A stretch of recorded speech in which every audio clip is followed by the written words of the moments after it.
নির্বাচনের যখন বাকি আছে মাত্র ১.৫ মাস, তখন দেশের প্রথম নারী প্রধানমন্ত্রী এবং দেশের শীর্ষ নেতা বেগম খালেদা জিয়ার প্রয়াণ অপূরণীয় ক্ষতি বলে মনে করছেন বিশিষ্টজনরা।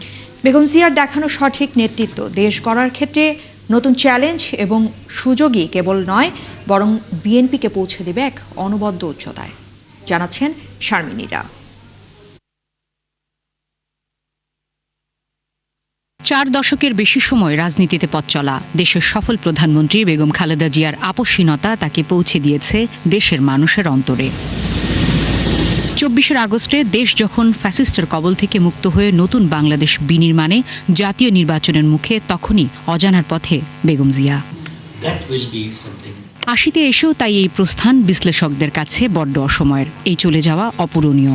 দেশনেত্রী সত্যিকার সেন্সেই শুধু কোনো দলের নেত্রী না, উনি দেশের জনগণের নেত্রী।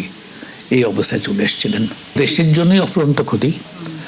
উনি বেঁচে থাকা মানে যে আমাদের একজন অভিভাবক, এইভাবেই মানুষ সবসময় দেখে আসছে। খালেদা জিয়া অবিসংবাদিত একজন নেত্রী ছিলেন। সোজা কথায় যেটা বলা যায়, from the lady of the house to the leader of the house পার্লামেন্টে হয়েছিলেন, সম্পূর্ণভাবে নিজের যোগ্যতা এবং নেতৃত্ব দিয়ে। যে সময় তিনি বিএনপির হাল ধরেছিলেন, সে সময় বিএনপি প্রায় খাদের প্রান্তে ছিল। লেখক গবেষক মহিউদ্দিন আহমেদের মতে এই শূন্যতা বেশি দিন থাকবে না, ইতিহাস তাই বলে। তবে নির্বাচনের রাজনীতিতে ব্যক্তি খালেদা জিয়ার শূন্যতা প্রভাব ফেলতে পারে। তার অনুপস্থিতি, তার যে ক্যারিশমা, এটা তো অন্যদের নাই।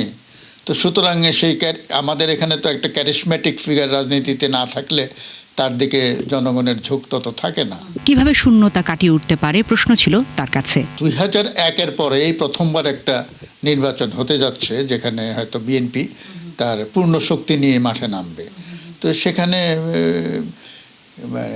প্রথমবার নির্বাচন ফেস করে খালেদা জিয়া যে এরকম সফলতার পরিচয় দিয়েছিলেন, এবার যদি তারেক রহমান সেটা করে দেখাতে পারেন, তাইলে তার নেতৃত্বটাও এস্টাবলিশ হবে, বিএনপিও একটা শক্ত অবস্থানে যেতে পারে। বিশ্লেষকরা বলছেন তারেক রহমানকে দলকে সুগঠিত করার পাশাপাশি কাজ করতে হবে দেশের জন্য। চ্যালেঞ্জ এখন সেটাই।